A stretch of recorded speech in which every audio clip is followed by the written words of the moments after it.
Breaking news Srikakulam RTC బస్సులో seat కోసం యువకుడు మహిళ మధ్య కొట్లాట జరిగింది. సీటు విషయంలో ఇద్దరి మధ్య వివాదం చెలరేగ్గా అది కొట్లాటకు దారితీసింది.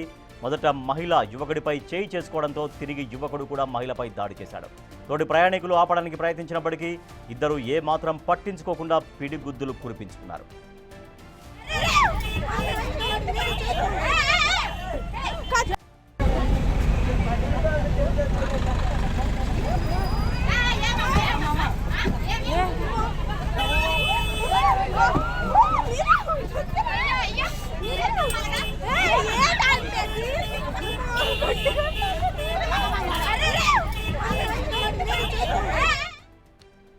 శ్రీకాకుళం ఆర్టీసీ బస్సులో సీటు కోసం ఒక యువకుడు ఒక మహిళ మధ్య కొట్లాట జరిగింది.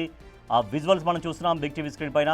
సీటు విషయంలో ఇద్దరి మధ్య వివాదం చెలరేగా అది చాలా తీవ్రమైన కొట్లాటకు దారితీసింది. మీరు చూస్తున్నారు విజువల్స్ ఎంత బలంగా అంటే దారుణంగా కొట్టుకుంటున్నారో మనం చూస్తున్నాం. ఒకరి జుట్టు ఒకరు పట్టుకొని ఈడ్చుకుంటూ కొట్టుకుంటున్నారు. అక్కడ ప్రయాణికులు ఆపే ప్రయత్నం చేస్తున్నారు, వాళ్ళు కేకలు వేస్తున్నారు. అయినప్పటికీ కూడా ఇద్దరు, ఆ మహిళ ఆవేశంగానే ఉంది, ఆ యువకుడు ఆవేశంగానే ఉన్నాడు. మనం చూడొచ్చు అక్కడ తీవ్రంగా ఇద్దరి మధ్య వివాదం తీవ్రమైనటువంటి కొట్లాటకు దారితీసింది. అక్కడ జుట్లు పట్టుకొని కొట్టుకుంటున్నటువంటి ఆ విజువల్ చూడొచ్చు మనం బిగ్ టీవీ స్క్రీన్ పైన. సీటు విషయంలో ఇద్దరి మధ్య వివాదం చెలరేగింది, అది కొట్లాటకు దారితీసింది. ఫస్ట్ మహిళ ఆ యువకుడిపై చేయి చేసుకోవడంతో తిరిగి యువకుడు కూడా మహిళ పైన దాడి చేశాడు. తోటి ప్రయాణికులు ఆపేందుకు ప్రయత్నిస్తున్నారు, కానీ ప్రయత్నించినప్పటికీ ఏమాత్రం వాళ్ళిద్దరూ పట్టించుకోకుండా పిడిగుద్దులు కురిపించుకున్నటువంటి విజువల్ మనం చూస్తున్నాం.